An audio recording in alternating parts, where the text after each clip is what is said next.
Based on his size, I believe him to be full term, but he is a singleton baby, so they're usually just a little bit bigger. And I know it sounds crazy to say that I didn't know that my goat was pregnant, but there's a couple of reasons for that.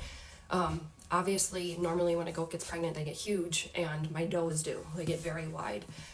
This doe in particular, I had gotten from somebody who breeds them. They gave her to me because they had been running her with a buck for several years, and she never got pregnant, so they believed she couldn't get pregnant.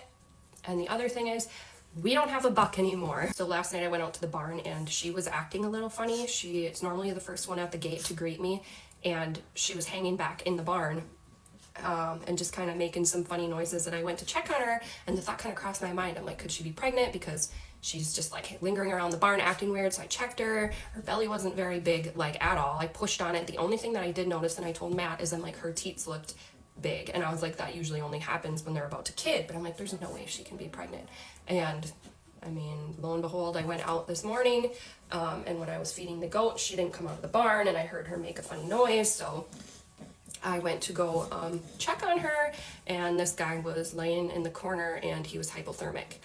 As you can see, he's doing a lot better. He's holding his head up. He's starting to get some energy and strength back. I have gotten his temperature back up. I am still keeping him in a heated box and just holding him right now. And then I have gotten some colostrum in him, and I'm going to try to get him to take a bottle. Ultimately, the goal is to get him back with his mom, but at this point, I don't really know if that's going to happen. I have had bottle babies before, so it's not the end of the world if I have to bottle feed them. I just like them to have that bonding experience with the herd. And then I don't know, I'm thinking I kind of might keep him on a bottle anyway, so I can keep a close eye on him. He is like sounding a little gurgly, and he had some mucus and stuff that I had to pull out of his throat when I brought him in this morning. So just be keeping a close eye on him, and I'll let you guys know what happens.